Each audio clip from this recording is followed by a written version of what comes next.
25 जून 1975 देश में पहली बार इमरजेंसी की घोषणा कर दी गई। ऐसा इसलिए क्योंकि कोर्ट ने उस वक्त की प्रधानमंत्री इंदिरा गांधी की चुनावी जीत को गलत बताते हुए रद्द कर दिया था। इंदिरा ने इस्तीफा नहीं दिया। बेटे संजय और प्राइवेट सेक्रेटरी आर के धवन ने विरोधियों के नाम की चिट्ठी मुख्यमंत्रियों को भेजकर गिरफ्तार करने का आदेश दे दिया। नमस्कार, मेरा नाम है प्रशांत कौशिक और आप देख रहे हैं नजर टुडे। राजनीति के किरदार और किस्सों की कहानियों में आज इमरजेंसी के पीछे की कहानी जानेंगे और जानेंगे क्यों इंदिरा गांधी ने उस वक्त इमरजेंसी लागू करने का फैसला किया। अधिकारियों को चुनाव प्रचार में ड्यूटी लगा दिया। 1971 के लोकसभा चुनाव के लिए इंदिरा गांधी ने 29 दिसंबर 1970 को खुद को रायबरेली सीट से प्रत्याशी घोषित किया था। 7 जनवरी से उन्होंने प्रचार शुरू किया।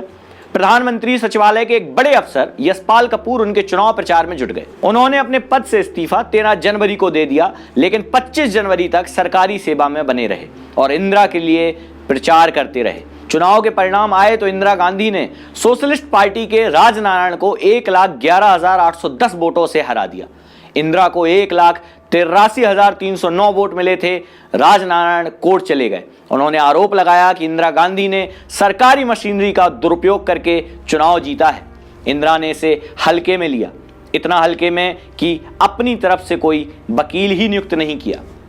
इंदिरा गांधी अधिकारियों से पंडाल बनवाती थी। 12 जून 1975 को इलाहाबाद हाईकोर्ट के जस्टिस जगमोहन लाल सिन्हा ने इंदिरा गांधी के चुनाव को रद्द कर दिया। साथ ही अगले 6 सालों के लिए इंदिरा गांधी को संवैधानिक पदों के लिए अयोग्य घोषित कर दिया। कोर्ट ने फैसला सुनाते हुए कहा था, इंदिरा गांधी अपनी चुनावी रैलियों के लिए पंडाल बनाने के लिए यूपी में सरकारी अधिकारियों की मदद लेती हैं। इंदिरा गांधी ने उस वक्त इस्तीफा देने की तो सोची, लेकिन उनके छोटे बेटे संजय गांधी ने इस पर रोक लगा दी। इलाहाबाद हाईकोर्ट के फैसले के बाद इंदिरा ने पीएम पद छोड़ने का मन बना लिया था। पश्चिम बंगाल के तत्कालीन सीएम सिद्धार्थ शंकर रे और कानून मंत्री HR गोखले सफदरजंग घर पहुंचे। थोड़ी देर बाद कृषि मंत्री जगजीवन राम, पार्टी अध्यक्ष देवकांत बरुआ, उमाशंकर दीक्षित भी पहुंच गए। इंदिरा ने सिद्धार्थ से कहा, मुझे इस्तीफा दे देना चाहिए। सिद्धार्थ थोड़ी देर चुप रहे, फिर कहा, एक बार विचार कर लें। एक जीवन काफी नहीं है किताब में पत्रकार कुलदीप नैयर लिखते हैं, इंदिरा इस्तीफा देना चाहती थी, लेकिन तभी उनके छोटे बेटे संजय वहां पहुंचे। उन्होंने अपनी मां को इस्तीफा नहीं देने के लिए मना लिया। संजय ने तब कहा था, अगर आप इस्तीफा दे देंगी तो विपक्ष किसी ना किसी बहाने आपको जेल में जरूर डाल देगा। इंदिरा को यह बात सही भी लगी। इंदिरा के खिलाफ उस वक्त लगातार विपक्षी रैली कर रहे थे, तो इंदिरा ने एक चाल चली और मीडिया की बिजली ही काट डाली, जिससे विपक्षी और उनके समर्थक वो सब प्रचार ना कर सकें, इंदिरा की खिलाफत ना कर सकें। इंदिरा गांधी को पहला झटका कोर्ट ने दिया, दूसरा झटका उन्हें गुजरात चुनाव ने दे डाला। नतीजे आए तो पता चला जनता मोर्चे ने चिन्मन भाई पटेल की सरकार को हरा दिया। बंगाल के सीएम सिद्धार्थ रे ने भी इंदिरा को अब इमरजेंसी लगाने की सलाह दे डाली। इंदिरा के प्राइवेट सचिव आर के धवन भी संजय और सिद्धार्थ के फैसले के साथ खड़े नजर आए। कोर्ट के फैसले के 10 दिन बाद भी इंदिरा ने इस्तीफा नहीं दिया तो विपक्ष ने 26 जून को दिल्ली में एक विशाल रैली करने का फैसला ले लिया। रैली को लेकर इंटेलिजेंस ब्यूरो को विद्रोह के इनपुट मिल चुके थे। संजय ने अखबारों की लाइट कटवा दी ताकि रैली की बात तो दूर तक पहुंच ही ना सके। आर के धवन के साथ विरोधी दलों के नेताओं की लिस्ट बनाकर मुख्यमंत्री को भेजा जाने लगे। मकसद था इन्हें गिरफ्तार करके जेल में ठूस दिया जाए।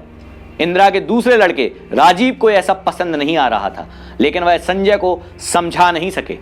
कैबिनेट में बिना किसी से चर्चा किए इमरजेंसी का ऐलान इंदिरा गांधी ने उस वक्त के राष्ट्रपति फखरुद्दीन अली अहमद को पत्र लिखकर भेजा। उन्होंने उसमें कहा, कैबिनेट से मैं बात करना चाहती थी, लेकिन अब यह संभव नहीं है। देश में फैली अशांति बड़ा खतरा साबित हो रही है। फखरुद्दीन ने उस लेटर पर सिग्नेचर कर दिए। इसके साथ ही 25 जून की आधी रात को इमरजेंसी का ऐलान हो गया। रेडियो पर इंदिरा गांधी की आवाज सुनाई दी, जब से मैंने आम आदमी और देश की महिलाओं के फायदे के लिए कुछ जरूरी कदम उठाए हैं, तभी से मेरे खिलाफ साजिशें रची जा रही हैं। इमरजेंसी के ऐलान के बाद लोगों को ढूंढ ढूंढ कर जेलों में ठूसा जाने लगा, क्योंकि इस दौरान सरकार को धारा 352 के तहत सारे अधिकार प्राप्त हो चुके थे। इंदिरा जब तक चाहती तब तक सत्ता पर बनी रह सकती थी। रेडियो बुलेटिन और अखबारों की खबरों पर सेंसरशिप लगा दी गई। सारे बुलेटिन पढ़ने के बाद ही प्रसारित किए जाते थे। संजय ने उस समय 5 सूत्री कार्यक्रम का सिलसिला देश में शुरू कर दिया। देश में इससे अराजकता फैलती चली गई। लाखों लोगों को जेल में डाल दिया गया। संजय गांधी ने इसी दरमियान 5 सूत्री कार्यक्रम शुरू किए, जिसमें परिवार नियोजन, दहेज प्रथा का खात्मा, पेड़ लगाना, वयस्क शिक्षा और जाति प्रथा का खात्मा जैसे विषयों को उठाया गया।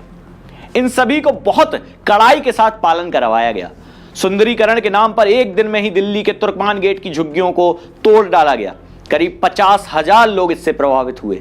उसके बाद एक व्यक्ति जो रोते हुए आया और उसने इस देश में सारे नियम बदल डाले। एक व्यक्ति जो पेशे से अध्यापक था, 5 दिन की पैदल यात्रा के बाद इंदिरा गांधी के कार्यालय पर पहुंचा। उस व्यक्ति ने इंदिरा से कहा, नसबंदी कराने के लिए मेरे साथ प्रशासन ने सख्ती दिखाई है, पुलिस ने मुक्कों से मारा। मैं बताता रहा कि मुझे सिर्फ एक बेटी है, लेकिन वह नहीं माने। मेरी जबरन नसबंदी करा दी गई। उस युवक ने आगे बताया कि गांव में पुलिस रात को ग्रामीणों को घेरती है और उससे नसबंदी कराने के लिए उठा ले जाती है। इतने कहने के बाद ही वह युवक फूट फूट कर रोने लगा। इंदिरा पहली बार आहत हो गई। उनके ही सामने सिस्टम की मार झेल चुका व्यक्ति रोते हुए खड़ा था।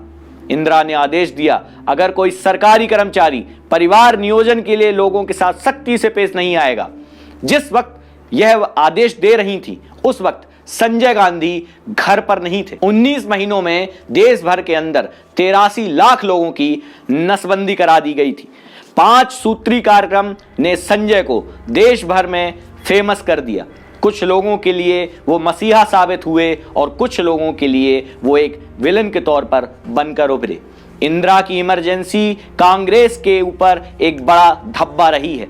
जब तब समय आने पर कांग्रेस इस बात से हमेशा बचती रही है कि इंदिरा ने 75 में इमरजेंसी लगाई थी, वो भी अपनी सरकार को बचाने के लिए। कांग्रेस के विरोधी दल जैसे भाजपा लगातार इमरजेंसी की बात संसद में उठाते रहे हैं, सड़कों पर उठाते रहे हैं। इमरजेंसी की विभीषिका आज भी लोगों के मन में बनी हुई है। वो लोग जो उस वक्त वहां पर मौजूद थे, खास तौर से दिल्ली में कई नेता, कई मंत्रियों, कई अफसरों को जानबूझकर पकड़ पकड़ कर जेलों में ठूसा गया, मारपीट की गई, नसबंदी कराई गई, झुग्गी झोपड़ों को तोड़ा गया। दिल्ली में सुंदरता का काम चल रहा था और इंदिरा गांधी के बेटे संजय गांधी अपनी राजनीति के चरम पर थे। पर हुआ कुछ यूं कि ना संजय रह सके और उसके कुछ दिनों बाद ही इंदिरा को भी जाना पड़ा। इमरजेंसी के बाद चुनाव हुए, सरकार जा चुकी थी, इंदिरा बुरी तरह हारी, लेकिन फिर सत्ता में वापसी की और फिर से बनी एक बार फिर से देश की प्रधानमंत्री। ऐसी ही कहानियों को जानने के लिए देखते रहिए नजर टुडे। वीडियो अच्छा लगे लाइक करें, शेयर करें और सब्सक्राइब करें अपने फ्रेंड्स और फैमिली के साथ। बहुत बहुत धन्यवाद।